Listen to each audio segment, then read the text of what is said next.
United nation development programme आणि नाशिक महानगरपालिका शिक्षण विभागाच्या संयुक्त विद्यमाने सर्व NMC शाळांमधील शिक्षकांसाठी दिनांक 19 सप्टेंबर ते 21 सप्टेंबर 2024 पर्यंत शालेय सुरक्षा आणि आपत्ती व्यवस्थापन प्रशिक्षण आयोजित करण्यात आले होते।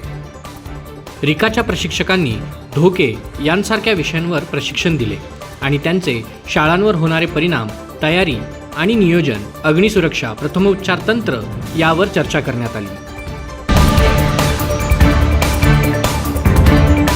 गोदावरी प्रदूषणावर नियंत्रण ठेवण्याच्या दृष्टीने विविध उपाययोजना करण्यासाठी उपसमितीची बैठक मनपा आयुक्त तथा प्रशासक डॉक्टर अशोक करंजकर यांच्या प्रमुख उपस्थितीत पार पडली। श्री गणेशोत्सव 2024 पर्यावरणपूरक होण्याच्या दृष्टीने नाशिक महानगरपालिकेमार्फत विविध उपाययोजना करण्यात आल्या। या समवेतच पर्यावरणपूरक गणेशोत्सव साजरा करण्याच्या दृष्टीने नागरिकांचा जास्तीत जास्त सहभाग व्हावा याकरता विविध उपक्रम देखील राबविण्यात आले।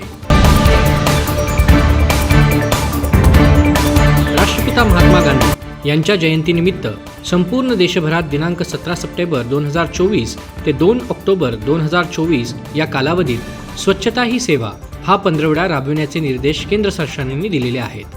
सदर उपक्रमाचा शुभारंभ दिनांक 17 सप्टेंबर 2024 रोजी शहरातील ज्योती कलश रांका कॉलनी या ठिकाणी एक पेड़ माँ के नाम या वृक्षारोपण कार्यक्रमाने माननीय आयुक्त डॉक्टर अशोक करंजकर, सिने अभिनेते चिन्मय उदगीरकर, उपायुक्त गोदावरी संवर्धन कक्ष अजित निकत, घनकचरा व्यवस्थापन विभाग संचालक डॉक्टर आवेश पलोड, कार्यकारी अभियंता राजेंद्र शिंदे, पर्यावरण प्रेमी राजेश पंडित, चंद्रकिशोर पाटील, मनोज साठे व मनपा कर्मचारी यांच्या उपस्थितीत सकाळी 9:30 वाजता करण्यात आला।